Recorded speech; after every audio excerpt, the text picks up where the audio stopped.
Good morning, good afternoon, or good evening, depending on where you are, and welcome to today's Asia Society and National Gallery of Victoria event, The Legacy of Confucianism Across Asia. My name is Paul Gladston, and I'm the Judith Neilson Professor of Contemporary Art at the University of New South Wales in Sydney, and I'm the moderator for today's event. Before we begin, I'd like to acknowledge that many participants in today's event are dialing in from locations that have traditional owners and custodians. I'm currently on Gadigal land in Sydney, and I would like to acknowledge all traditional owners and to pay my respects to elders past, present and emerging. I'd also like to welcome and acknowledge any Aboriginal, Torres Strait Islander or First Nations people joining our webcast today. I am delighted to be welcoming you to the first event in this Faith and Art series. As 2020 draws to a close, it is important to remember that our relationship with Asia spans far beyond our immediate crises and economic ties, and that we continue to explore and celebrate cultural connections in these challenging times. This series aims to explore how belief systems, whether philosophical or religious, shape communities, and in turn how art reflects this growth and change over centuries. Today's event will run for around 60 minutes, and it will start after this introduction with a presentation of Confucian works at the NGV, and then 25 minutes for our panel discussion, and around 15 minutes or so for audience Q&A. If you wish to ask a question, please submit it in the YouTube live chat box at any time during today's panel. The team at the NGV will be monitoring throughout. Please note you'll need to be logged on with a Google account in order to ask a question. Joining me for today's discussion, we are honoured to present an international multidisciplinary panel of experts. From Hong Kong, we have Eva Mann, who is the Director of the Film Academy and the Chair Professor in Humanities of Hong Kong Baptist University. From Seoul, we have Jin Kai, Research Fellow at Yonsei Institute for Sinology at Yonsei University. From New Hampshire in the USA, we have Sung Lin Kim, Associate Professor of Art History at Dartmouth College. And joining from Melbourne, Wayne Crothers, Senior Curator of Asian Art at the National Gallery of Victoria. Welcome to you all. For more information on each of our esteemed panellists, you can read their full biographies below this video stream. Please feel free to scroll down to read them. As you may or may not know, I'm best known in my research for the study of contemporary Chinese art, particularly Chinese art in and from mainland China, and more recently connections between that and Confucian, Taoist and Buddhist thought and practice. And I'd like to start our discussion today with a very brief background into Confucianism, which is a complex subject, and hopefully that will prompt you to look into further details about the subject of our talk today, which I can only touch on in this introduction. Confucius was a scholar and political administrator during China's spring and autumn period, whose life spanned the second half of the 6th and early 5th centuries BCE, so a very long time ago. Confucius developed ideas of, among other things, respect for elders, ethical reflection on the past, and self-cultivation as the basis for a well-ordered, stable, and harmonious society. Those ideas became the basis of China's governance as a dynastic imperial state for over 2 millennia, up to the beginning of the 20th century. The values and principles of Confucianism were embodied by China's dynastic imperial scholar gentry administrative class, known in Chinese as the Shi and elsewhere as the literati. Adherence to Confucian ideals involves strongly held beliefs and observance of rites, including ritual symbolic sacrifices to heaven on the part of China's emperor to ensure the mandate of heaven. Confucianism is, however, principally an idealist system of thought and practice aimed at good governance in the earthly realm. Confucianism is neither monolithic nor unchanging. Neo-Confucianism, taking account of supportive ideas taken from Buddhism and Taoism, was the consistent basis for governance in China from the Tang dynasty, beginning in the 7th century, to the overthrowing of the Qing dynasty, China's last, in 1911. While Confucianism is aimed principally at maintaining the continuity of China's dynastic imperial order through conformity to social rules, it also incorporates an ethical, Taoist-informed responsibility to resist overweening authority. In the context of an authoritarian dynastic imperial state, this resistance understandably often took symbolic and oblique form, including retreat from society. Although culturally pervasive in China, detailed knowledge of Confucianism was and remains the preserve of specialist scholars. Traditional Chinese thinking and practice was heavily suppressed during China's Maoist revolutionary period as being perceived as backward and elitist. Since the 1990s, Confucian ideals have been revived in China and given official government support as a means of offsetting the destabilizing impact of China's prodigious program of modernization of the last 4 decades. Dominant ideology within the present-day People's Republic of China is now a mix of dominant bureaucratic nationalist socialism and supportive, reassuring appeals to culturally unifying tradition, a combination signified by the term socialism with Chinese characteristics. Within this, there is continuing suppression of what are seen as the anarchistic tendencies of extreme Taoist thought. The Confucian idea of Tianxia, everything under heaven, which conceives of Chinese imperial power as radiating out concentrically beyond China's immediate territorial borders, has recently been revived by Chinese scholars as a basis for global political governance. Now I'm going to move on from that general description to a more specific introduction to the relationship between Confucianism and art. Historically, within dynastic imperial China, artistic practice, including poetry writing, calligraphy, landscape painting, and music making, was considered as an important focus for self-cultivation. Art also illustrated Confucian ideals, principles, and practices. Artistic ability was seen as an indicator of the capacity of China's scholar gentry class to order the otherwise chaotic human mind in accordance with the harmonious spontaneity of nature, and by association to govern the dynastic imperial state wisely. Artistic allusion and retreat into art making were also used to signify resistance to imperial authority. Both incorporate ideas taken from Taoism and Buddhism. Confucianism is not confined solely to China. Confucian thinking and practice spread historically across East Asia, notably to Japan and Korea.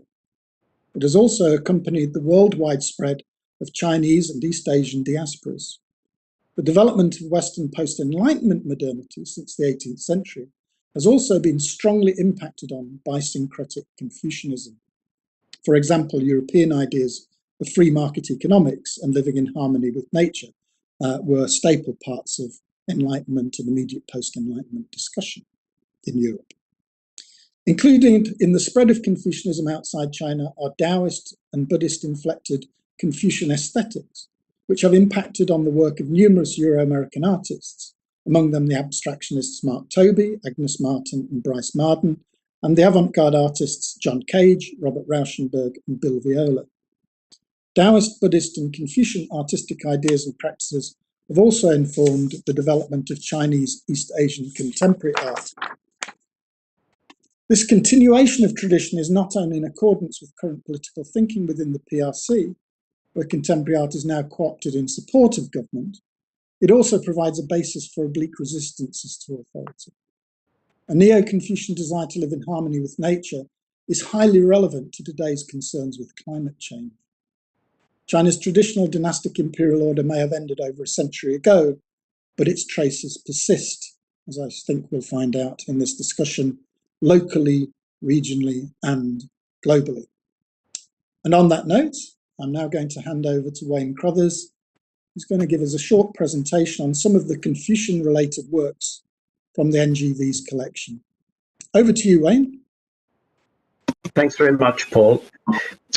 Yes, I'd just like to introduce some works from the Asian collection at the NGV, which are around the theme of Confucianism, and hopefully they will act as a springboard for further discussion today. So if we look at the first work, which is type of style of work which would be very familiar If you enter or visit a traditional home, really not only in China, but in Vietnam or throughout Asia, Japan or Korea, you'll see to this day the ancestral portraits of the man and the woman, of the family from previous generations. Here we have two ancestral portraits from Sichuan province of the governor of Sichuan and the governor's wife of Sichuan, which are in the collection. And they, as I said, they form really the basis of the social structure, the family hierarchy, which is very much at the centre point of Confucius' values and ideas. If we go on to look at the next work, which is a Korean screen, a fourfold screen, Mujado screen. This is an early 20th century piece, but really I think it sums up the Confucian values in the characters which are across the screen. From the right-hand side, we have filial piety, which of course means to be good to one's parents. The second one under that, love towards siblings and neighbours, loyalty to the king, faith and trust, etiquette, righteousness, integrity, sense of shame. So really those 8 characters sort of sum up all of the values of traditional Confucianism, which would form a fourfold screen, which was a very common piece of furniture throughout homes in Korea. These were produced en masse. And interestingly, with the one we have here in the NGV collection, it's an early 20th century example where the black calligraphy is produced through a lithographic or a very early type of lithographic process. And then the very sort of free-flowing paintings of animals, which are sort of birds and plants and fish, which are attached to those symbols, are painted on afterwards with quite brightly coloured ink. So these were mass-produced by itinerant artists who travelled around Korea, and they filled a lot of the homes, and they formed sort of a basis for the learning structure within traditional Joseon dynasty Korean families and society. If we go on to the next screen, which is a far rarer screen, again, another Korean screen, which is known as the Chekori screen, or in English, literally books and things. Now, this was a screen of collectibles, primarily books, but then all sorts of collectibles that would furbish a scholar's studio in Korea. And we'll see that most of them are the traditional Chinese books. But if we go into some of the details and we look at the next slide that we come to, we'll see some of the details. Across the top, we'll see in the center picture the bronze, referencing Chinese ancient bronzes, with the center piece, which really go back to the time of the Zhou dynasty, the spring and autumn era in China, in ancient China, 6th century BC, 5th century BC, that Confucius lived in. And it was scholars who were collecting these objects or paintings of these objects to show their association and their knowledge and appreciation of that period when Confucius lived. We also see poetic references with the narcissus flowers, again sitting on top of the set of books. And then we see the friends, the 4 friends of the scholar, which is the inkstone, the brushes, the paper, and the ink stick, represented in some of the smaller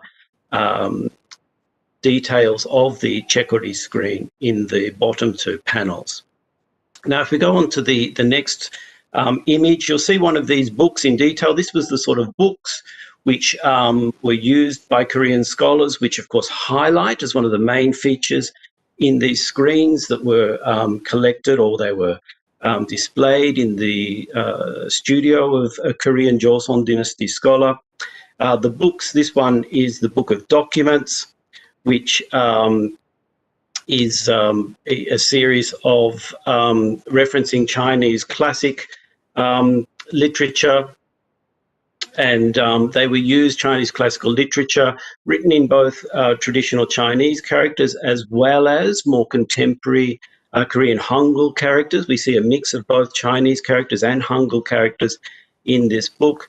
Books like this were used, or the classics were used as reference materials and study materials for the for Confucian academics who were studying for the civil entrance examinations that gave them an upstanding position within traditional Korean society. And then if we move on to the next image, we see a contemporary work by the artist Xiao Liu. Xiao Liu is a very famous artist within the late 20th century. She was a member of the first contemporary exhibition in 1989 in Beijing, the first sort of independently curated contemporary exhibition. And this is with a very famous work called Dialogue, where she had two telephone booths with a male and a female in each of the telephone booths having a dialogue, a conversation. Controversially, at the opening of the exhibition, she shot a gun into the two phone booths, breaking the glass and causing the closure of the exhibition by the authorities. So the exhibition was only open for 2 hours before it was closed due to this incident, which is sort of really gone down in folklore as being one of the first contemporary art happenings in contemporary Chinese art. She's actually a resident in Australia at the moment, and this is a work of a performance that she performed in Sweden, in Gothenburg, where she's referencing the tradition, the Confucian tradition of calligraphy and the practice of calligraphy, representing the state and conformity, whereas and a male-dominated world. She herself, as a female, is putting herself between the ink and the paper of this male-dominated Confucius sort of hierarchical world, and tipping a bucket of the Chinese charcoal-based ink over the top of her and splashing it down around the paper that she's standing on.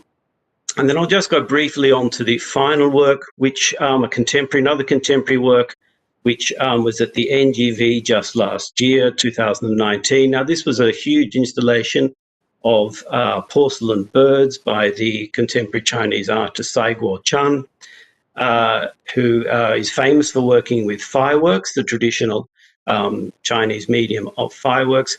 Here he's referencing the traditions of China. This was exhibited alongside the terracotta warriors. He's referencing the tradition of using clay and porcelain within the production of art, as well as this natural phenomenon of birds flocking in a huge murmuration, flying across history out from the tomb of the terracotta warriors themselves, or the first emperor, Qin Shi Huang, and over the audience that visited the exhibition as sort of like an uncontrollable force of nature, but also an uncontrollable force of beyond our control, beyond the visitor's control, that swirled in different directions, and also the unpredictability of the powers that will be in society.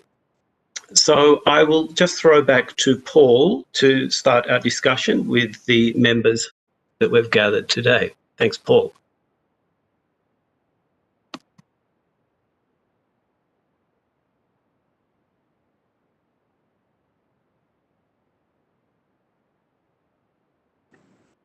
Thank you very much, Wayne. Sorry, I had a bit of a problem unmuting myself there.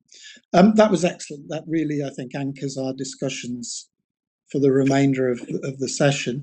If I could now invite all of the panelists to switch on their mics and video, and we'll go into the panel session now.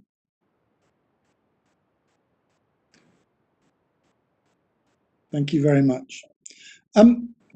First question I'd like to ask is to Sung Lim. Sung Lim, are you there? Yes, I'm here. Can you hear me? Yes, fantastic. I just wondered, just to extend the discussion beyond China right from the beginning, is how does Confucianism influence societal behavior and organization in today's Korea? Mm-hmm. I don't know whether you can answer for North Korea, maybe just South Korea, but how does it impact on modern Korean society? And Okay. can you also give us a sense of how Confucianism has impacted on modernization in Korea over a longer period? Okay. Well, as you may know, Confucianism was the ruling ideology of Korea's last dynasty, called the Joseon, which lasted over 500 years from the 14th century to the early 20th century. So even though South Korea, is a democratic society, Confucian philosophy and ideas are deeply embedded in every aspect of the lives of Korean people. One characteristic feature of Korean society is its collective identity as opposed to the individual identity. So in the Korean language, people hardly use the word my. Instead, Koreans use the word our when they really mean my. So for example, when Koreans refer to my family, they say our family. This shows the collective identity that Koreans have. They don't say my school or my country, but instead they say our school and our country. Likewise, a person is not a lone individual. Instead, he or she is a member of a family, which is the core unity of society. Thus, marriage is a very crucial union of two families. Instead of seeing it as a union of two individuals, Koreans see the wedding as the union of two families. So there are still many arranged marriages as opposed to marriages only for love. Of the Confucian values, loyalty and filial piety are the key values. So when there arose any national crisis, Koreans deeply ingrained with a collective identity and loyalty to country came together and tried to overcome the challenges. May I have my first slide?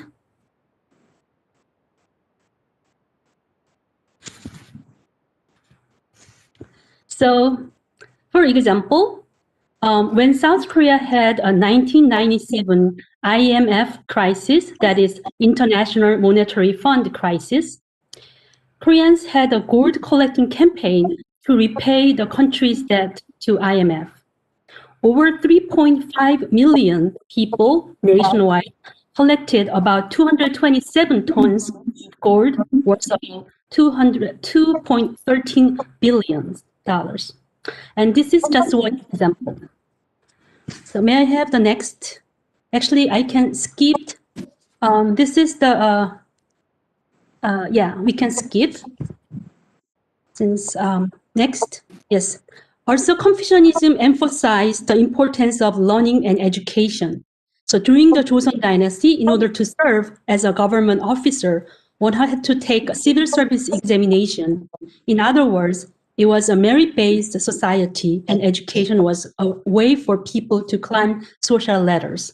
So if we see these 18th century genre paintings, we can see that boys, one on the right, we have the village school where all these young boys, even though they have long kind of pigtail hairstyle, they are unmarried kind of boys, start studying early. And on the right, we see a working parents who is doing weaving a mat, the father, and spinning wheel, mother, but they enjoy listening to their sons reciting these Chinese classics and studying for the exam. So, so next, please. Next slide. So Koreans know their country does not have many natural resources. Thus, each family truly focus on educating their children. And educated people, I believe, along with a diligent work ethics, were the foundation of Korea's successful modernizations. So I would like to stop my answer for the first question. Thank you. Thank you very much indeed. Kai, are you there? Yeah. Right. I mentioned in my introduction that Confucian ideas Tianxia, this idea that imperial authority radiated out, not just within China, but to the rest of the world. I mean, those ideas have been revived recently by Chinese scholars. Perhaps you could say something about how Confucian values have informed China's current geopolitical situation and its rise economically, militarily, and culturally. Sure. Well, in my view, I think we may just first think about several important Confucian values, such as reverence for authority, importance of order, the virtue of the rulers, and of course, collectivism. So I think all may have certain roles in shaping China's grand rise as great power on the world stage.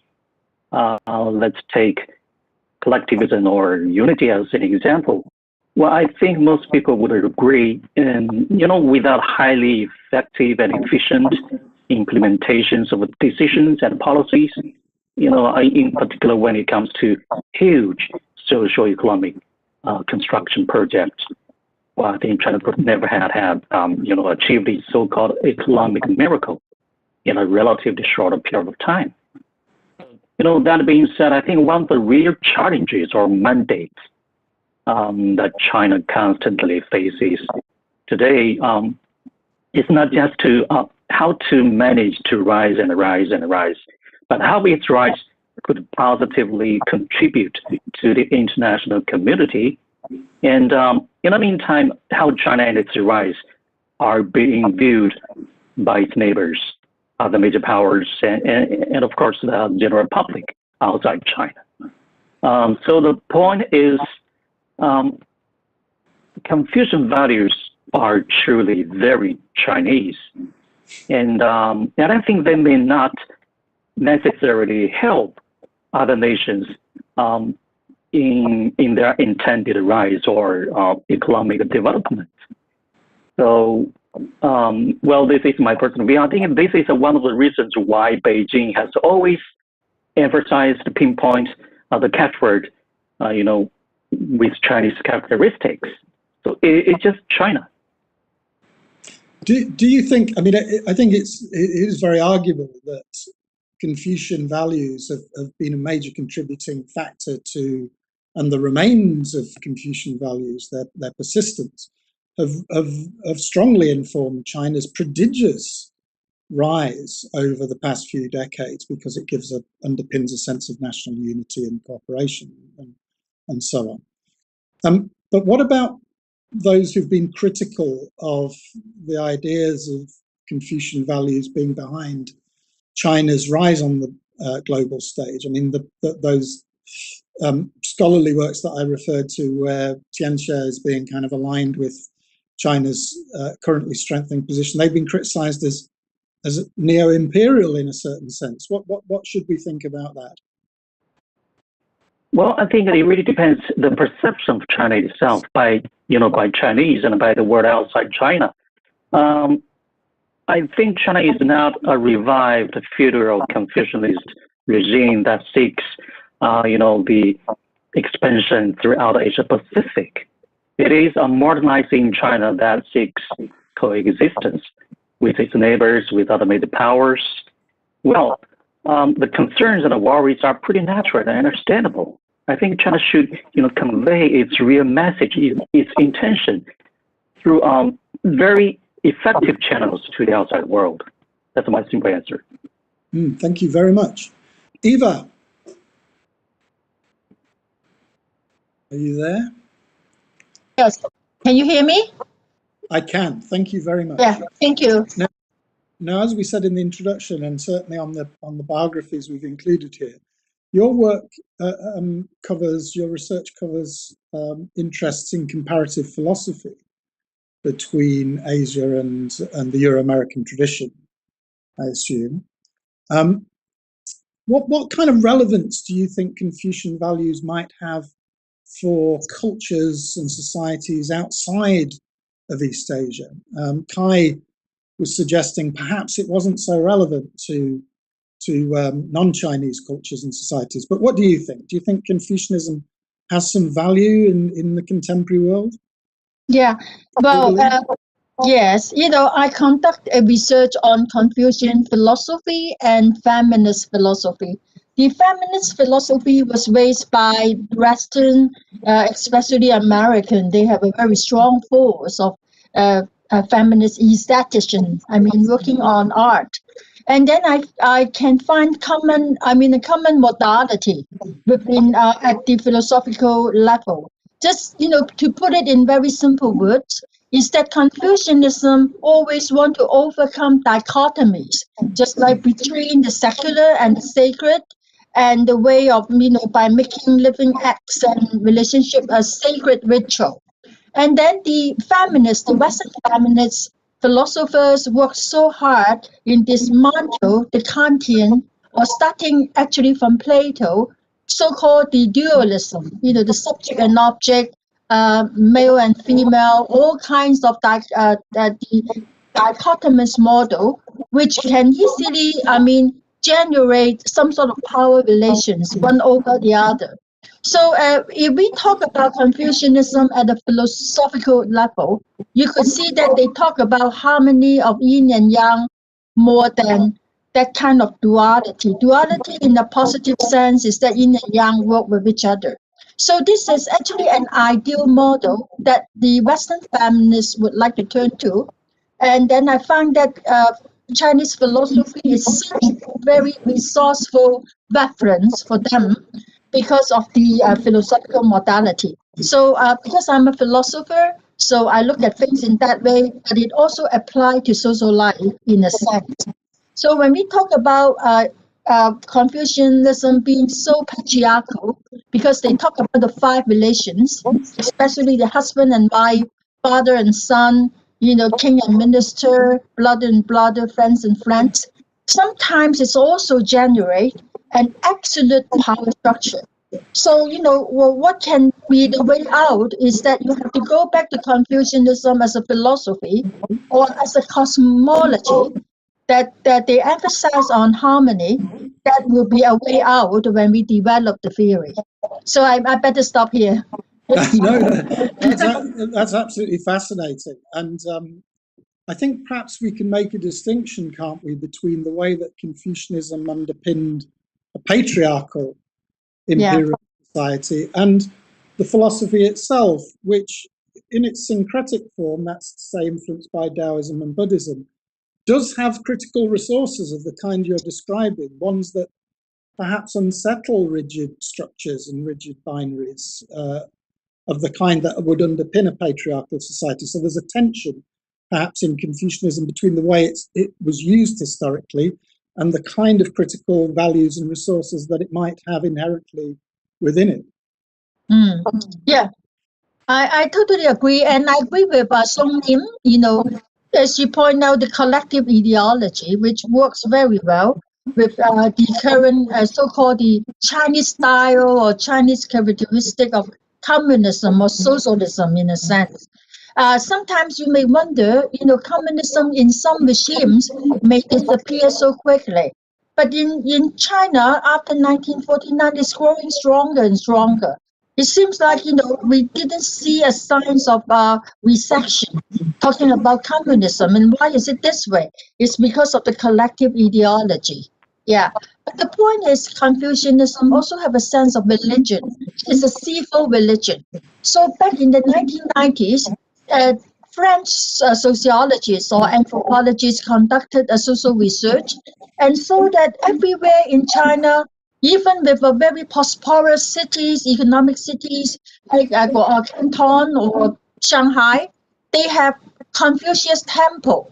So people try to worship Confucius as a person, as a god or a civil god, but this is not welcome or, being accepted by the government. So it only exists for maybe a decade and then they are all gone. So because the point is, Confucianism is a daily practice. They accept it. They cannot accept it as another religion. A social institution. Yeah. Thank you very much. Just to bring us up to date a little bit, one thing that I think we've all been aware of is how successful nations in East Asia have been at controlling coronavirus and maintaining the relatively low levels of infection and mortality. Do we think that Confucianism has any bearing on that success or apparent success? Sung Lim, do you have a view about that in Korea?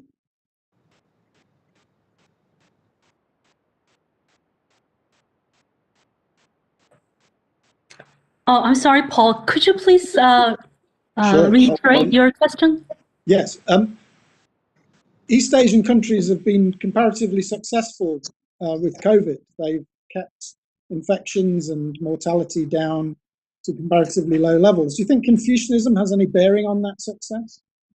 I think so, definitely. I think people see as a collective identity, they kind of like, they know their place in the society, and they are willing to make a kind of personal sacrifice for better commonwealth. So unlike, I mean, I'm in the United States, and I see a lot of people refuse to wear masks. They think it's against their personal liberty to breathe.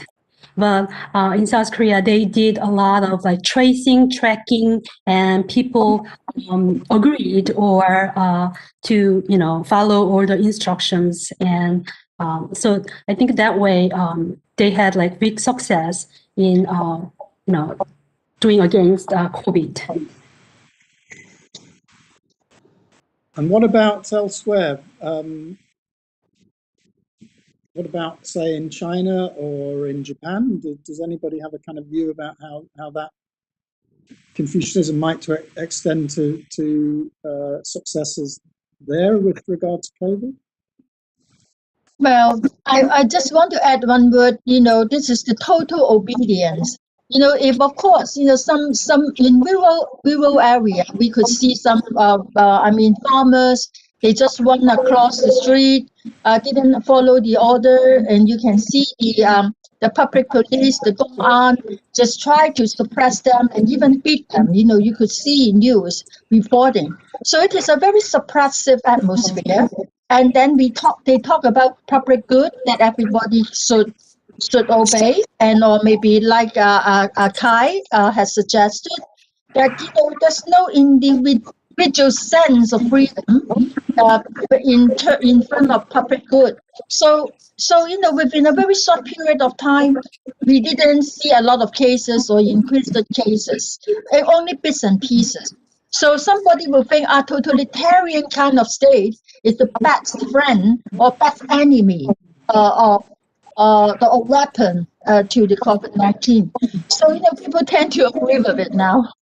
Yes, I mean, from my experience living in China for a long time, one thing that I became aware of very quickly was that Chinese society is in many ways quite anarchistic. People will, kind of do what they want to do as far as they can, but at a certain point, a kind of social order and respect, or at least a kind of obeying of authority kicks in.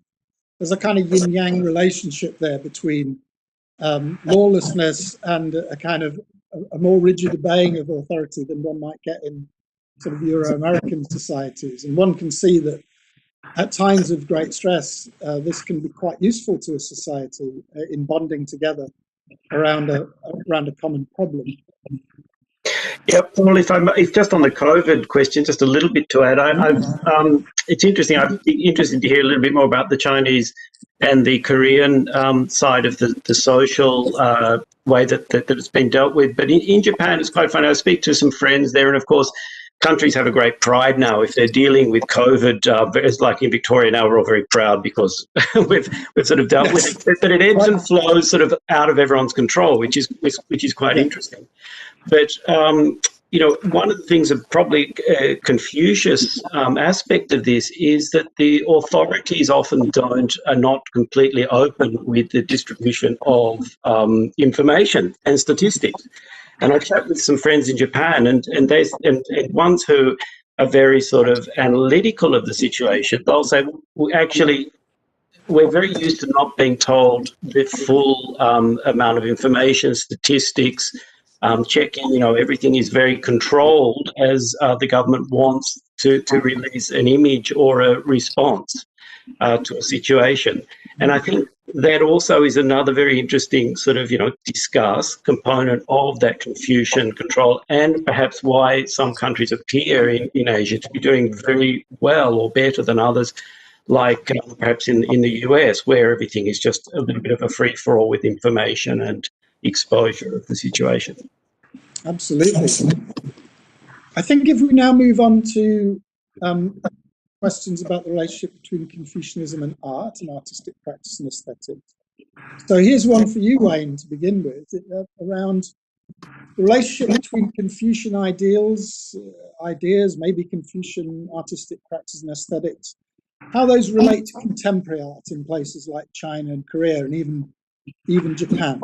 Do you think Confucianism has a bearing on contemporary art in East Asia? And if so, is it possible to be Confucian and contemporary at the same time?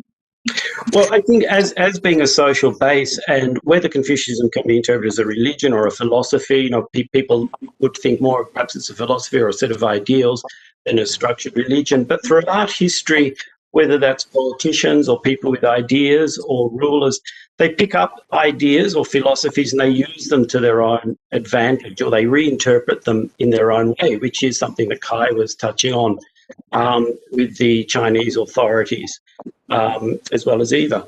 And I think artists, do the same thing. They take sort of an idea or a philosophy and then they interpret it perhaps from their own personal perspective. And the two contemporary artists that I did introduce, Xiao Liu and Sai Guo-chan, you would see very much that Confucianism is playing a role within their statement. Now, whether that's sort of they're being subversive or they're making a statement about sort of the suppressive sort of elements of Confucianism, or whether that's something which in Sai Guo-chan, I know he's very much very highly respects the family structure, and he's one of the new generation of Chinese who have reinvigorated the practice of visiting the family tomb and, for ancestor worship and ceremonies on a yearly basis. He travels back to China and lights incense and has a ceremony where all the family members come together. And in that sense, he's also creating a dialogue with Chinese history in his artworks, referencing the rulers. But alongside of that, in the classic sort of way of contemporary artists, he's layering an element of question onto that sort of structure, perhaps, and onto the ideals of this sort of social structure and control, which sort of creates a very interesting dialogue between the viewer, the artist, and their artwork, which is sort of what contemporary art is all about, isn't it? I think you have that right. I think it's a complex question as to how the traces, the remains of Confucianism impact on contemporary art, not just in China but across East Asia. It's not a one-track thing. I think it's multifaceted. What I would say in my own work is that I think it's actually very difficult to pin down a contemporary artist, say from mainland China, who isn't making some kind of direct or indirect reference to Confucianism. Whether they're conscious of that or not is another question. But I think it's pervasive. Traditional technical practices, historical stories, foundation of Chinese society. That's true, and that's one of the fascinating things. And that's what art galleries like at the NGV. We're creating these wonderful sort of historical contemporary dialogues within our exhibition spaces, which sort of encourage people to discuss and understand those cultures from a historical perspective. That really our histories are what have made us who we are. Absolutely, thank you very much. Sung Lim, I wonder whether you could tell us a little bit about maybe the transition in Korea from sort of pre-modern art to traditional art and aesthetics and into the modern era.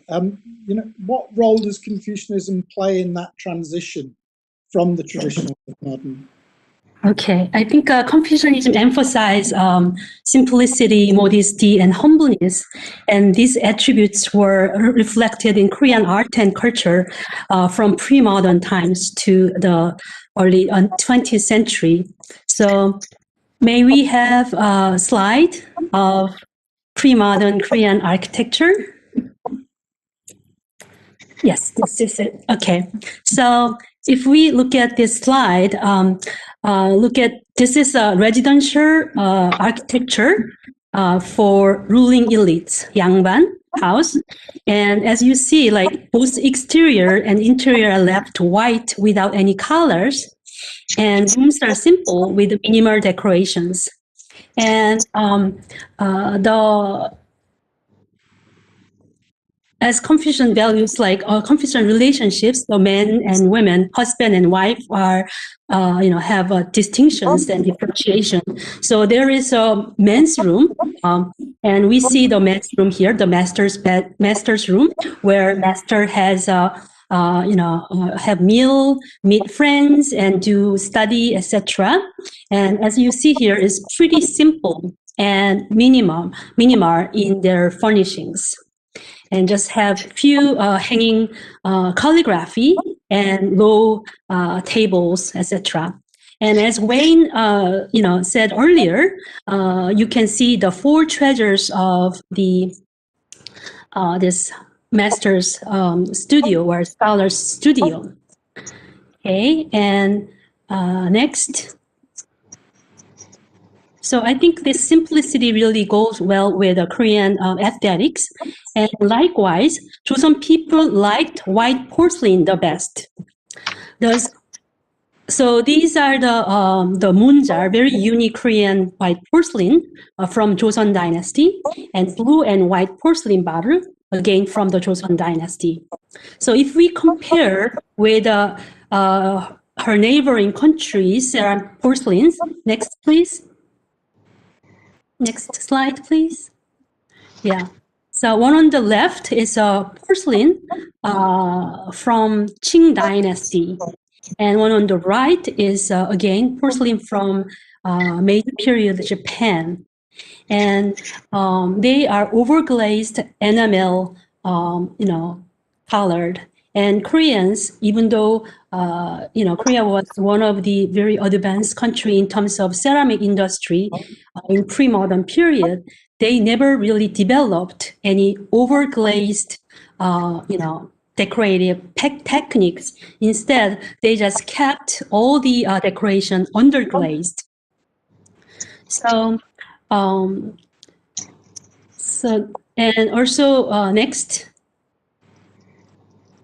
Also, Koreans really like books and learning. As I said earlier, there's bookshelf paintings called Chekgori, which were shown in an earlier presentation today by Wayne, were popular among elites as well as wealthy commoners. So if we look at this one, this is more kind of bookshelf, large-scale Chekgori screens with some luxurious import objects from China and from West, through China. And so, and Kenny, next slide, please. And these are the Chekgori screen for the more humble people, like wealthy commoners, but not the elites. A small scale, and now bookshelf structure is gone, but they are stacked on one another like a Western still life style. And however, books are still the subject and focus of these screens. And in contemporary art, next please, next slide. This white porcelain kind of that tradition continued on. So now they are the potter Kim Ik-kyung, the ceramic artist Kim Ik-kyung, continued the traditions but reinterpreted porcelain. She said she really was appealed to the practicality as well as aesthetic beauty of porcelain. On the other hand, the photographer Koo Bon-chang, using the medium, like new medium, modern medium of photograph, and taking the porcelain from the Joseon dynasty. And next slide, please. So I would say, with the topic of Korean love for books, and this contemporary artist reinterpret the Chekori paintings, or say as a library, okay, and have kind of recreated their Chekori with selected books to kind of make their own images or make identity for them. So this would be a kind of Korean contemporaries kind of continuing some tradition of Confucian learning and the purity and aesthetic, the white colors. Thank you very much. That's very, very illuminating, actually. Just before I move on to the next question, could I encourage our audience again to submit any questions they might have via the chat stream, because I'll be making some space at the end if there are any questions from the audience. Eva, could I just go back to you? I know Xiaolu, the artist. We saw an image of her with her performance of pouring ink and water over her head and onto a bed of, there's a felt, and then on top of that traditional handmade paper. Now that work, as Wayne quite rightly suggests, can be interpreted as a feminist intervention into the male-dominated artistic practices of Confucianism. However, it can be very difficult to get Xiaolu to agree that her work is feminist. Now, there are all sorts of reasons for that. One of them is perhaps a resistance to that idea just being applied to her from a Western philosophical or discursive perspective. Perhaps you could say a bit more. You've obviously looked into this in great detail. What sort of resources might there be culturally coming from Confucianism to support a feminist resistance to male domination?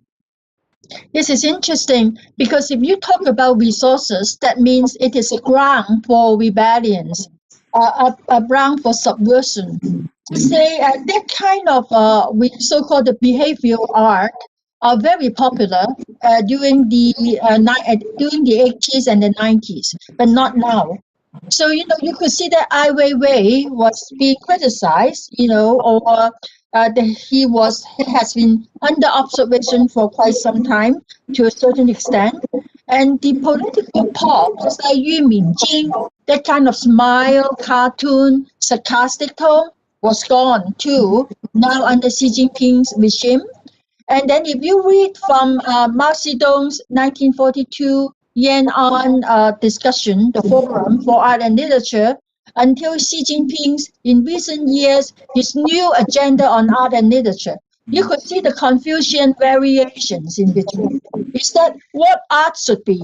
According to Confucius, poetry, just say for instance, should empathize, observe, unite, and condemn the society.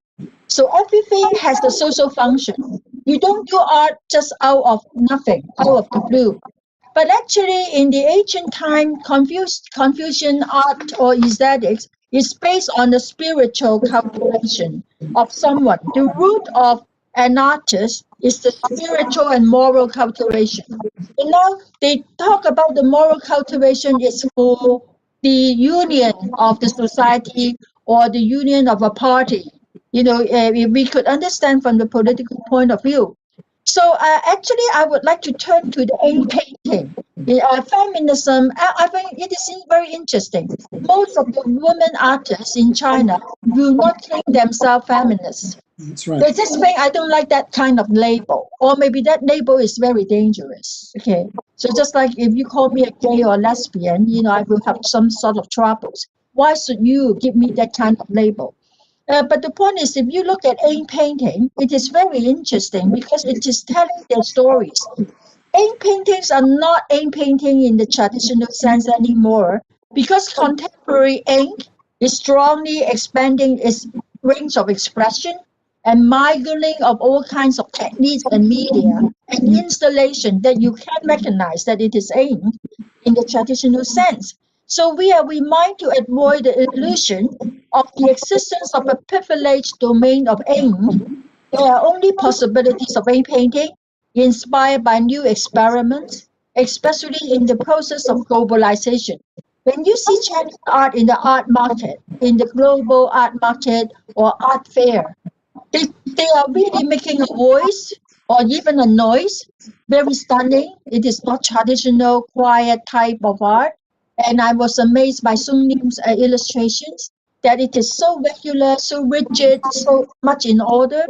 But you know, if you see Chinese artists, contemporary artists, they want to stir up. They want to have, look spectacular. They want to be eye-catching. So it is quite different from the Confucius theory of art to talk about harmony and spiritual cultivation. So you can hardly recognize it. You know, it's always related to interest and the position in the market. Yes. Yeah, I think that's very important to sort of ground it in material conditions. It's not purely cultural. Just to go back to the Shaolu, I mean, in Confucian aesthetics traditionally, there are divisions of yin and yang within practices and materials. And so ink and brush is yin, it's assertive, and paper is receptive, it's seen as feminine, yang. It's interesting to see Shaolu intervening between the two, putting her body between the two and interrupting that dualism in a way that I think you described earlier on in this discussion. So her work is open to interpretation as feminist, but in relation to a very specific set of cultural ideas and resources. Moving on now, Kai, let me ask you a kind of broader question. We're living in troubled times. There's a lot of factionalism in the world, conflicting ideas, struggles of one kind or another, nation states kind of facing each other down over various things. Do you think this gets in the way of an international understanding of Chinese and East Asian culture, a kind of understanding of some of the things that you were talking about earlier on? Do you think current realpolitik gets in the way? Oh boy, this is a very tough and a very abstract and challenging question.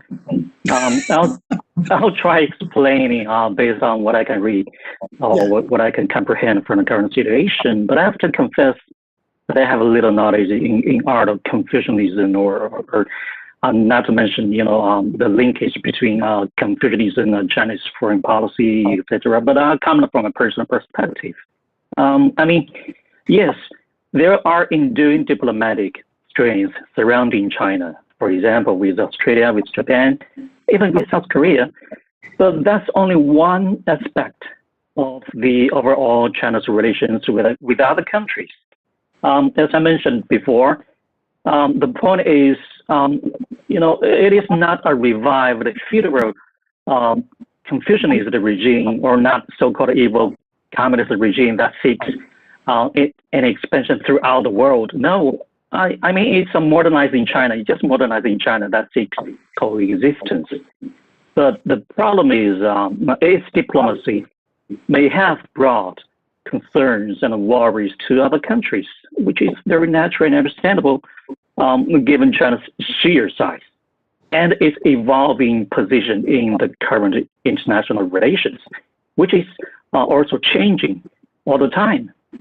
So I believe, the diplomatic strains, problems, or dispute and issues between China and other countries should not suppress our views, our dialogues, and our intercommunications. In respect to Confucianism or any other beliefs between any other countries. Thank you very much. I think that's a very considered answer. We're coming to the end of our discussion now, but I'd like to ask Wayne to respond to a question. It's really about how the NGV, how does the NGV provide space for the presentation of different value systems in relation to art and culture, and how does it inspire critical reflection and discussion of the sort we've just heard from Kai? Yeah, well, representing Asian art, which is everything from, east of Istanbul right across the Philippines and all between. There are such a diverse group of cultures, ideas, identities, thoughts, religions, etc. And we just focused very strongly on creating a non-partisan, neutral type of environment where all of these ideas can be presented in a very contemplative sort of manner for people to really interpret them on their own level and then go on to inspire them to question beyond that. And I think that's the role of art within a society which is so full of noise with invested interests coming from different directions, that the art gallery or the museum's role is to create a contemplative environment without any specific intention to influence people's ideas, but a peaceful environment for them to interpret themselves and then for them to go on and investigate, to understand these situations on their own terms. And really perhaps gain a clarity away from the noise of media to understand issues, historical and contemporary. Absolutely fantastic. And I would certainly encourage anybody who's listening in today to get down to the NGV whenever they can and have a look at the Asian collection, because I think it's very enlightening. I don't have any questions from the audience. However, there have been some very positive comments. I'd just like to pass them on to our contributors here today, saying how professional you all are and how thought-provoking the discussion has been. Inevitably, within an hour, we can only put a tiny scratch on the surface of a hugely diverse and rich subject. So hopefully we'll get an opportunity at some point to come back to this. And I'd just like to, we do have a question. They're coming in at the last minute. Let me have a look. So get down to it.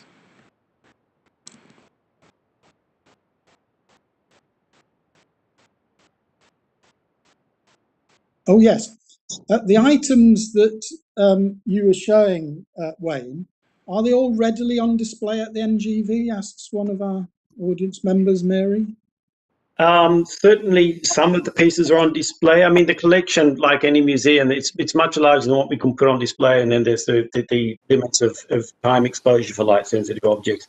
And just the scale of some of the works, the huge installation by Saigwo Chan, the Murmuration landscape, which really, was this enormous sort of three-dimensional calligraphic brushstroke through the air, created by the birds. I mean, that's enormous in its scale, and it was up for the 4.5 months of the Terracotta Warrior Saigwo Chan exhibition.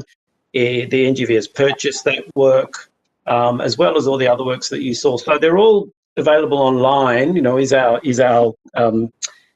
policy in high resolution. But no, we don't have them on display all of the time. At the moment, the Chikori screen, the books and things screen, is on display, as well as a lot of other Korean objects that Sun Lim was introducing, some Joseon period white porcelain. We've just acquired a beautiful moon jar, which will go on display as soon as we reopen next month. So there's a lot of things to see, not everything that I showed today, though. Excellent, many thanks. I think I'm going to draw things to a close by inviting Philip to say a few words, but I'll just say myself personally to all the other contributors, thank you very much for your very rich contributions. It's been very enjoyable to chair this discussion. Philip, over to you. Thank you, Paul. And on behalf of Asian Society Australia, I'd like to sincerely thank our panelists for joining us today, Sun Lim, Kai, Eva, and Wayne, and of course to you, Paul, for great moderation and lending your incredible expertise to the discussion as well. What a rich and thought-provoking topic, as well as a discussion. I would like to extend my thanks to the National Gallery of Victoria for partnering with us again on this event and for offering us a virtual view into some of the works in your collection. So thanks so much, Wayne. And continuing to offer these opportunities to celebrate, support, and learn from the arts and culture will be really vital to Australia and the region's post-pandemic recovery, and to staying connected with Asia, especially when travel remains limited. So this event is the first one in a series exploring faith, belief, and art across the region. So we hope that you can tune in again in February next year when we deliver our next program on Hinduism and soft power. Until then, we hope you can join Asia Society on 26th of November, which is next week, for our public event to officially launch our 4th Disruptive Asia edition on sustainability in the Asian century. And thank you all for joining us today, and see you next time. Thank you. Thank you.